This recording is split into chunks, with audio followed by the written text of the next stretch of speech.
حضرت بایزید بستامی رحمتullah تعالی علیہ کا انتقال ہوا. اس زمانے میں ایک آدمی کفن چوری کیا کرتا تھا، کفن چوری کرتا تھا، کپڑا بڑا مہنگا ہوتا تھا تو کفن چور بھی پیدا ہو گئے تھے، اور رات کو دیکھتے تھے کہاں کہاں کسی کو دفن کیا تو سویرے جا کے کفن چوری کر کے لے آتے. آپ کا انتقال ہوا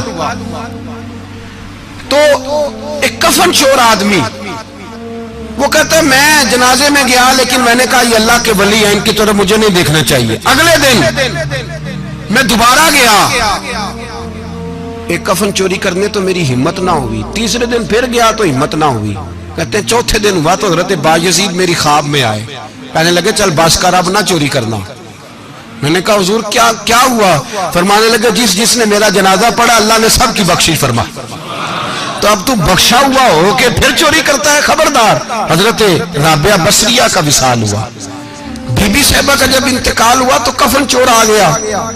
تو کہتا جب میں نے قبر میں ہاتھ ڈالا نا کفن کو، ایک سمجھ لے پھٹا اتار کے کفن کو ہاتھ ڈالا تو بی بی صاحبہ بول پڑی، کہنے لگی چھوڑ دے، خبردار. کہتا میں کانپ گیا، سکتہ طاری ہو گیا. مردہ بول پڑا ہے. جو مردہ ہوتے ہیں انہیں ولیوں کی زندگی سمجھ میں نہیں آتی، مردہ بول پڑا. تو حضرت رابعہ بصریہ فرمانے لگی چھوڑ دے، ایک بخشا ہوا ایک بخشی ہوئی کا کفن چوری کرے گا، بس کر چھوڑ دے. تو کہتے میں کام کے پیچھے گرا تو میں نے کہا اماں تو بخشی ہوئی ہے، تیرا تقوی پرہیزگاری خوف خدا زمانہ جانتا ہے، پر میں کیسے بخشا ہوں؟ میں تو پاپی ہوں، میں نے تو ساری زندگی گناہ کبیرہ کیا، مردوں کے کفن چوری کی ہے، میں کیسے بخشا گیا؟ تو اماں کہنے لگی بولے کل جس نے بھی میرا جنازہ پڑھا ہے رب کریم نے سب کی بخشش فرما دی ہے. بخشے گئے سارے جنازے میں آنے والے. اللہ اپنے بندوں کو یہ شان عطا فرماتا ہے. میرے حضرت قبلہ عالم دوستو، دیانتداری سے کہتا ہوں مسجد میں بیٹھا ہوں اس وقت، اگر وہ والی سیرت جو کتابوں میں ہم ولیوں کی پڑھتے ہیں وہ اگر کسی شخص میں پائی جاتی ہے تو وہ میرے شیخ میں پائی جاتی ہے، میرے حضرت میں. ابھی آپ جب آئے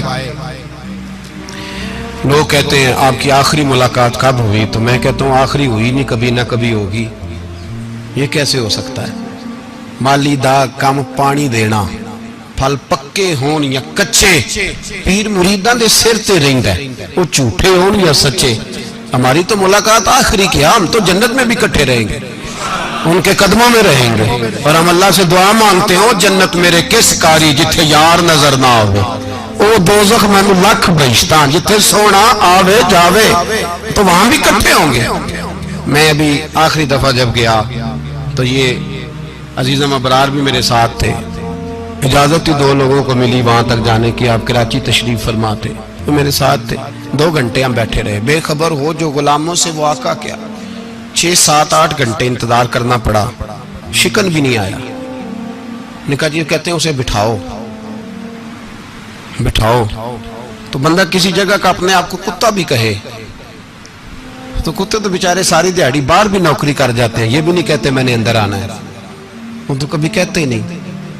انہوں نے کبھی کہا ہے بندہ سگ بھی کہلائے اور پھر وہ ڈیوٹی بھی اور طرح کی کرے، نوابوں جیسی ڈیوٹی کرنا اور بات درویشی اور غلامی کی کرنا، یہ کیسے؟ 2 باتیں تو نہیں ہوتی، بات تو ایک ہوتی ہے. جڑیاں خسماں دی ویچن عذاب وسن بھاگ جاگ جاندے ہو نہ گولیاں نے. کئی گھنٹے انتظار کیا تو کئی لوگ آئے، حضرت کب آئیں گے؟ چلے گئے. کئی آئے تو وہاں ایک مولانا بوڑھے بیٹھے تھے، مولانا اسرائیل ان کا نام تھا. تو مجھے کہنے لگے مولانا آپ نے نہیں جانا؟ میں نے کہا جی ہم نے کہاں جانا ہے، ہم تو یہاں رہنے کے لیے آئے ہیں. جب ان کی 1-2 شخص نے تھوڑی سی میرے اوپر تنقید کی نظر بھی ڈالی کہ یہ کب سے آیا ہے، تو کچھ ہوتا تو ملاقات نہ ہوتی، اور ہم ہیں بھی نہیں، ہم کچھ بھی نہیں. ہمارا تو 4تھے درجے کے نوکروں میں نام آ جائے تو بڑی بات ہے. 4تھے درجے کے نوکروں کو بھی کس میں ہوتی ہے نا، ایک سیکٹری ہوتا ہے، ایک چوکیدار ہوتا ہے، ان کے پاس بھی چابیاں وابیاں ہوتی ہیں، ایک بار والا ہوتا ہے، ایک 4تھے 5ویں درجے کا نوکر ہوتا ہے جس کو کبھی کبھی بتایا جاتا ہے چل گاڑی دھو دے، چل تو آ جا. ہم تو 4تھے درجے کے نوکر بننے کو بھی بھائی بڑے تیار ہیں اور ایمانداری سے تیار ہیں، وہ رکھ لے بس مہربانی. تو حضرت بیٹھے رہے، دیر ہو گئی، تھک جاتا ہوں، تھک گیا.